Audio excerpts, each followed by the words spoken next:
Hello and welcome to how to create exactly what your audience wants to buy so you can replace your income ASAP, even if you don't have a big audience. So nice to see you. If we haven't met yet, my name is Christine McAllister, and I am the founder of Life with Passion. I'm a business coach for high achievers, and I'm also the author of the #1 best-selling book, The Income Replacement Formula. 7 simple steps to doing what you love and making 6 figures from anywhere. I would love, as we're getting started, for you to say hi in the comments and tell us where you're watching from, whether you're joining me live or on the replay. Fill me in so that I can say hi to you. Now, I want to tell you why I chose this topic to talk to you about today.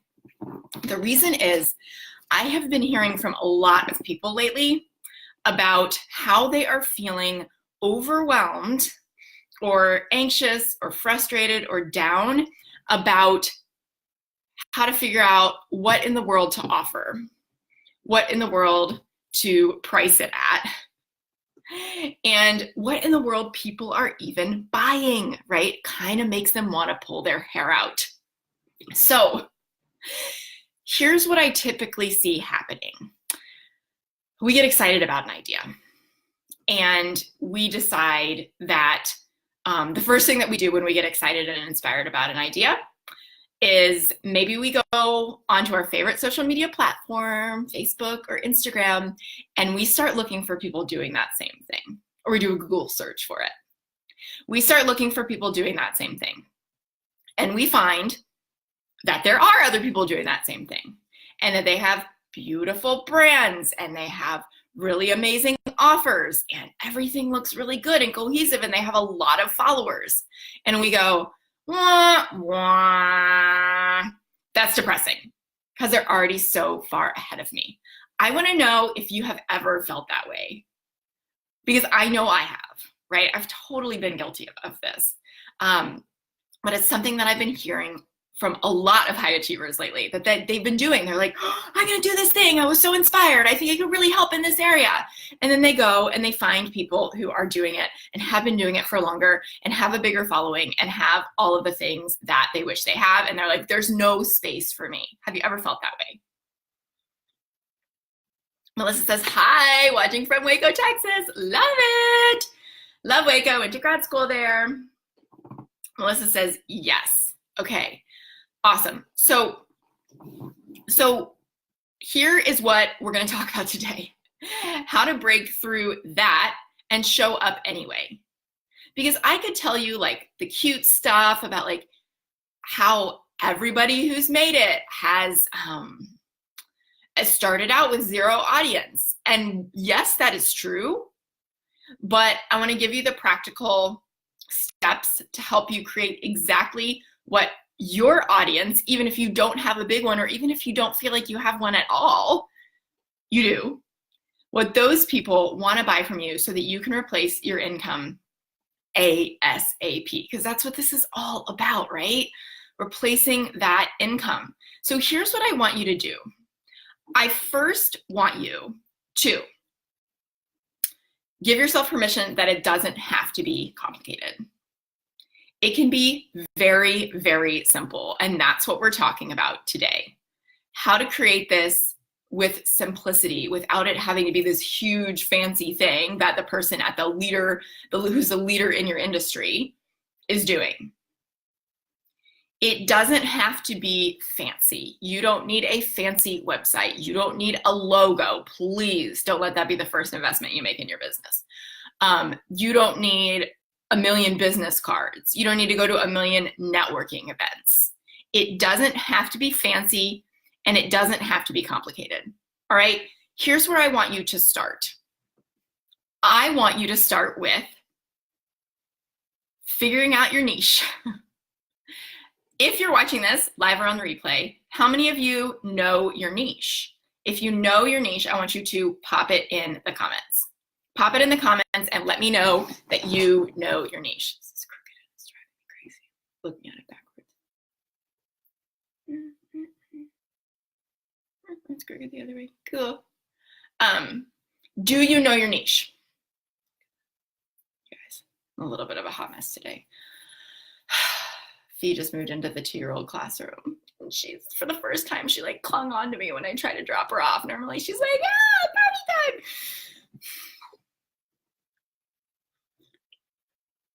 I distracted her with Mr. and Mrs. Potato Head, and that managed to get her like engaged in the group. So, okay, circling back around. What I want you to do is, if you don't know your niche, that's where you first need to start. We're assuming what I'm talking about today, we're assuming that you know your niche.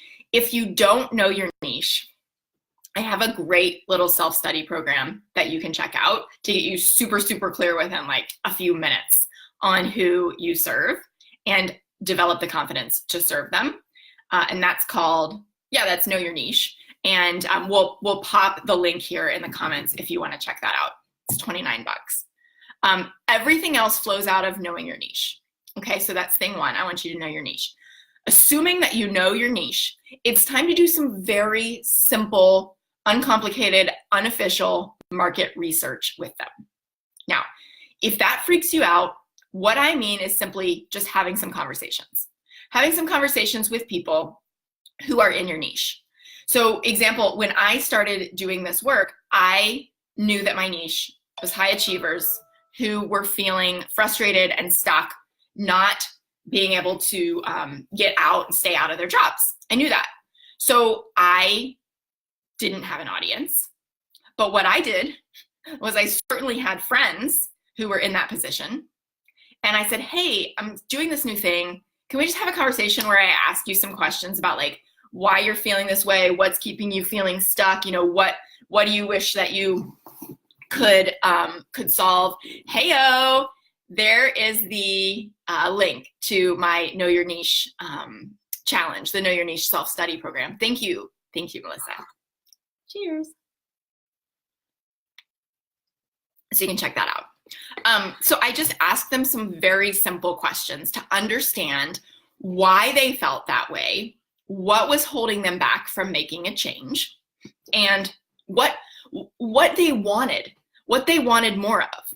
Why were they miserable in their 9-to-5s? Or why were they not succeeding if they were already out of their 9-to-5? Why were they not succeeding in their business like they wanted to be, right? Like, did they hate the idea of sales? Were they stuck on figuring out who they wanted to serve, their niche, right? Their ideal client avatar, whatever you want to call it.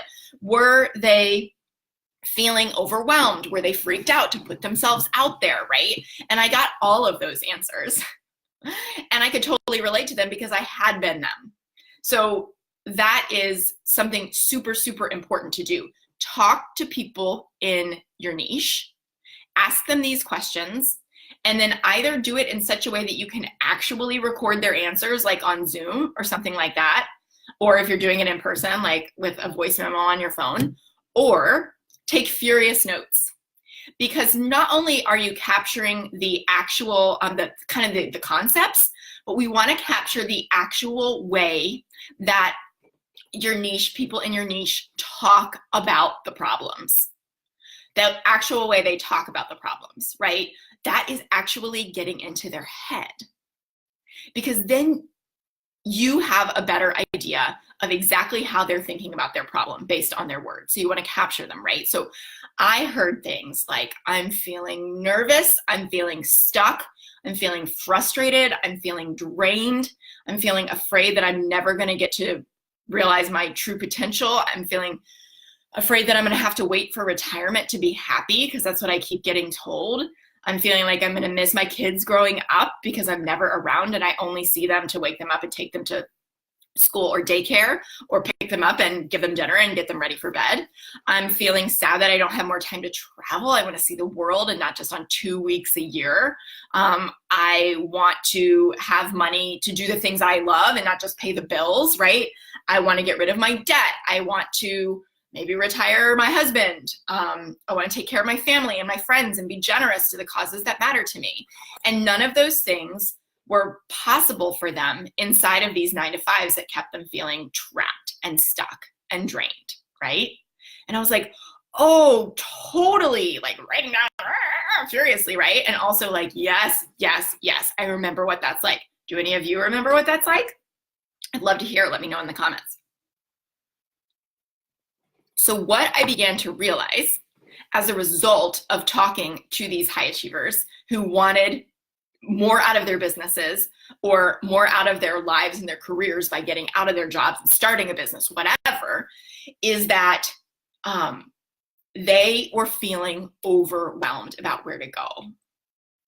The internet is so amazing in so many ways, right? It's the reason that you and I are connecting right now. It's the reason we are in each other's lives at all. It's the reason I get to work with people literally all over the world. But it also is so much information that we can very easily overwhelm our brains that are really meant to process selectively. And we constantly overwhelm them by doing what performance expert Todd Herman calls context switching, where we're like, oh, I'll just sit down to write this email. Wait, I got to check my phone. Let me do Instagram. Oh, I just remembered this thing on Etsy that I wanted to check out. I have 50 tabs open. An hour later, we're like, oh, what was that email I was going to write? Right? Anybody been there? So the rabbit hole that we go down when we start figuring out the best way to start a business is endless, because everybody has an opinion on how to do it and the one way to do it. But what I know with a background as a professor and as a career counselor is that, like, literally we all have a different path to replacing our incomes and starting our own businesses. We all have a different path because we all have our own unique individual strengths and weaknesses, right? And so what some like extrovert, scientific thinker has found to be successful for him is like the total opposite of what's going to work for me as an introverted, sensitive person. Okay? So these are the things that you're going to learn when you talk to your people, and you're going to learn the exact ways that they talk about it as well. And then you're going to be able to capture that, and you're going to be able to, once you talk to a few of your friends, or if you already have a following, your fans, people in your audience, have that conversation with them, really get to understand. The basics are, like, there's no magic set of questions, but the basics are like, where are they now? Why are they feeling stuck there? Where do they want to be? Because what you do when you have those answers is you go, okay, think about it like a bridge. Like, your person is on one side and they're like, okay, I have this dream of being on the other side of the bridge because the other side of the bridge is like my goal. So for me, it's for my people, it's like time freedom to travel, freedom to make as much money as they want, rather than like knowing that no matter how hard they work or don't work, they're not going to get a raise, right? Or that like the path is, they're maxed out, or the path is prescribed for them for the next 25 years. So like over here, it's like I have this dream of freedom and travel and location freedom. And over here, but I'm stuck in my job, right? And over here is like the dream. So the design of the bridge is what you're creating with your program. You're creating the thing that gets them across the bridge to their dream as a result of their work with you or their experience of you or what you have to offer. And no matter what that is, you now have, because you wrote it down, you now have the tools, you have the words to turn around and market it. So I'll give you, an example from my own beginning of this journey. I talked to my friends. I talked to people who are feeling stuck in their jobs. I talked to people who are really struggling in their business. And what I realized is that they needed individualized support over a certain period of time, and consistency, and a lot of accountability, and personal insights, and me holding their hand and kicking their butt, right? Like not letting them continue to hide or feel stuck until to get them to the other side. And so that's what I created. That was it. When I started my business, I offered one thing and one thing only. And I was working with those people for a period of months talking to them on the phone and helping them figure out what they wanted to do if they didn't know already, figure out where the stopgaps were in their business if they didn't know already, and fix those things. Because that's my area of expertise, right? So it's basically like, how does your area of expertise, what do you have to offer? How does that combine with exactly what your people need? Sort of that gap between where they are and where they want to be. They just told you in those interviews, your job is to extrapolate the themes, create a package that you think will help, and then take the language they just gave you to write and share and talk about what you have to offer them. Now, I want to know what questions you all have about this because it's actually very simple. But as one of my clients tells me that a monk told them, doing it is easy, but thinking about it is hard. So I want to help you with that thinking about it piece so that you can go do this. Let me know your questions, whether you're watching live or on the replay, about creating exactly what your audience wants so that you can replace your income ASAP, even if you don't think you have an audience. Do you have Facebook friends? You have to have at least one to be on Facebook, okay? So that's an audience right there. And I'm sure you have friends. There are people in this group who are great friends with each other as a result of being in this group.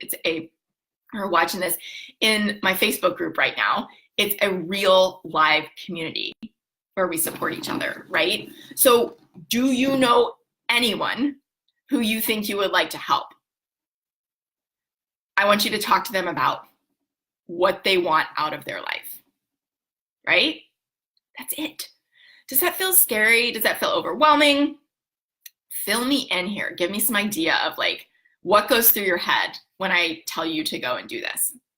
And while you're thinking about that and formulating questions, I know that this can feel scary. I know that doing it is easy, but thinking about it is hard. So I want to invite you to join me for my upcoming masterclass on the number one thing that's keeping high achievers from replacing their incomes. Because on that masterclass, I'm actually going to walk you through overcoming it.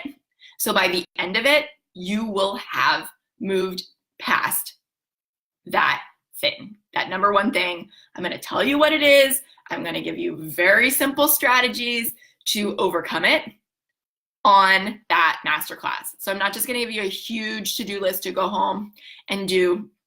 That goes into a pile of things that you hope you get to one day. Everybody has those, including me. Doesn't mean you have to, doesn't mean you can't be successful, but it does mean that that's not my goal for you on this masterclass. My goal for you is to get moving, because you like to move it, right? So click the link in the description here, bit.ly/one-thing-masterclass, and get registered for that because it is going to be powerful. Because this strategy that I just gave you right now is something that you can be working on between now and the masterclass, and you can let me know how it's going. Hi, awesome. Good to see you. Melissa says, I felt like I was being held back and that I had so much more to offer. Yes, Melissa. Yes. Oh my gosh. And you did and do, right? As you now know. Hi, Celia. Sorry. They look at Taylor Swift heart. That's like really misshapen. There's the heart. Boom, boom. That's what Fee is doing right now. Boom, boom. Obsessed. Hey, Beth. Good to see you. Celia says, Christine is amazing at coaching her clients to their unique individual strengths, gifts, and talents. Thank you, Celia. Mwah. Love you. Kristen, hey. Awesome. Good to see you. So I really want you all to take this strategy that I just shared. And if you missed it, circle back around and watch this. It's not very long. And I want you to go out and start implementing. And I want you to come back and tell me what you found out. Because ultimately, this is very, very straightforward. It's exactly what I did to create my first package and get my first and next and next and next clients. It's basically carried me through the first year of my business. Now, if you want next steps with laying a strong foundation for that income replacing business so that it becomes unshakable, I want you to join me for this masterclass, the number one thing keeping high achievers from replacing their incomes and how to overcome it now. Because we're going to walk through that live on that masterclass. So click the link in the description and get your pretty little booty in there and join me. If you have questions, if you come up with some, drop them back here in the comments for me so I can come back and answer them for you. If you're watching this on the replay, be sure to say hi. And I hope you have an amazing, amazing day. Now, sign up for the masterclass before we go. Sign up for the masterclass. And also, I want you to mark your calendar for next week at this time, preview, first time announcing it, next week at this exact time, Wednesday, the 29th at 11 a.m. Eastern, because me and my biz bestie, Celia, are going to be back here dropping some value bombs for you, as they say, on how to create a business in the exact right way for you and stop looking at what everyone else is doing. How to stop looking at what everyone else is doing and determine the best way for you to build your business that replaces your income and then some. It is going to be a fantastic conversation. Me and Celia, I want you here to party with us because girls, we like to party even at 11 a.m. on a Wednesday. Beth says, I'm coming back to catch what I missed as well. Whoop, whoop, love it. And Kristen says, I loved the Business Basics Bootcamp. Kristen, I am so glad to hear that. It's such a great step for you if you're feeling like you really want to lay that solid foundation for your business and just do it on your own time, in your own way, and keep it really, really simple. It was so fun to design and make that for you, and I love hearing that you got a lot out of it. Thank you all so much for the hearts, for the laughs, for the love, and for hanging with me on this day when my baby girl is hopefully okay in her brand new 2-year-old classroom. I'm hoping she is still like playing with all the Mr. Potato Heads and all the Mrs. Potato Heads that she could ever want, and that she's not missing me too much. Anyway, excuse. Mom moment. Boom. Thanks, Nick, for joining us. I will talk to you all so soon. Have a wonderful Wednesday. Mark your calendars for next week at this time, and hop in the master class too. I'll talk to you soon. Bye.